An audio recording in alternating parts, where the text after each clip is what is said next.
Skyrim, a land full of stories, legends, myths and fables. But the most important stories are those that come with the people. This story begins with the birth of Izra Cierre, a Breton girl born to a hard-working but humble family of farmers and crafters. For the first years of her life, Izra's life was a simple life, but never dull, and every day was filled with fun, laughter, and love. But this idyllic lifestyle was brought down to its knees on one unfaithful day. Her parents died in a bandit attack when they were travelling to the city of Riften to sell their wares of Bretonian silks and wool. As the family were known in Riften, Izra found herself being taken to the Honor Hall orphanage, as all next of kin were hundreds of miles away in the province of High Rock. Any attempts to contact these next of kin failed, and so Izra remained a forgotten child in a foreign land. Izra spent many years in Riften, living with one family, then another, and another. This wasn't because she was a difficult child. It just seemed like bad luck was drawn to her, and just clung to her like how a gorilla clings to its mother. The years went by, and then it was her 18th birthday. This was the year she was to make her own way in the world. Mainly because her foster father had said she was to leave once she was 18. Izra always thought he was a bit of a scummy bastard. And she was right. Trouble was, there was no work in Riften, except possibly trying to find and join the Thieves Guild that she heard many whispers of over the years. But how do you find a guild that prides itself on staying hidden? Izra found herself with little choice but to leave the city of Riften and get herself out into the lands of Skyrim to begin her life anew once again. As she travelled from city to town, town to village, she always managed to scrape by. But it was never easy, and certainly not what she planned for her life to become. But she was getting by, and had what she needed. That was until the day she made her way to Markarth.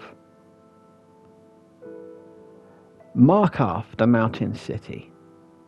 The city with the best defense, but yet Izra found herself feeling vulnerable and desperate. Markarth had become a city full of corruption and dodgy dealings. Forsworn spies being discovered with each passing day. Local guards being paid under the table by the Silverblood family to look the other way when the time was right.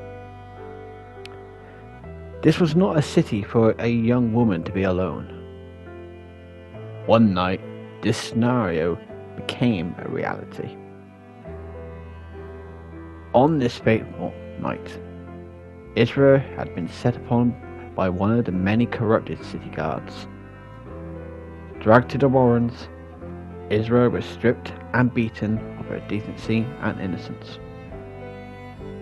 The guard was not gentle, and once they were done, Izra, now naked and broken, was thrown to the side like a play toy. The harsh reality of it all, though, was that nobody would report it or do anything about it.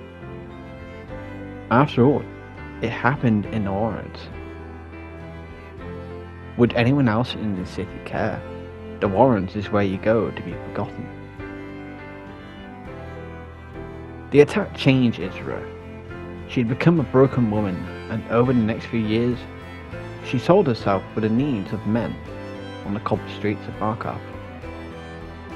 Till one day, Izra was approached by a young priestess of Debella.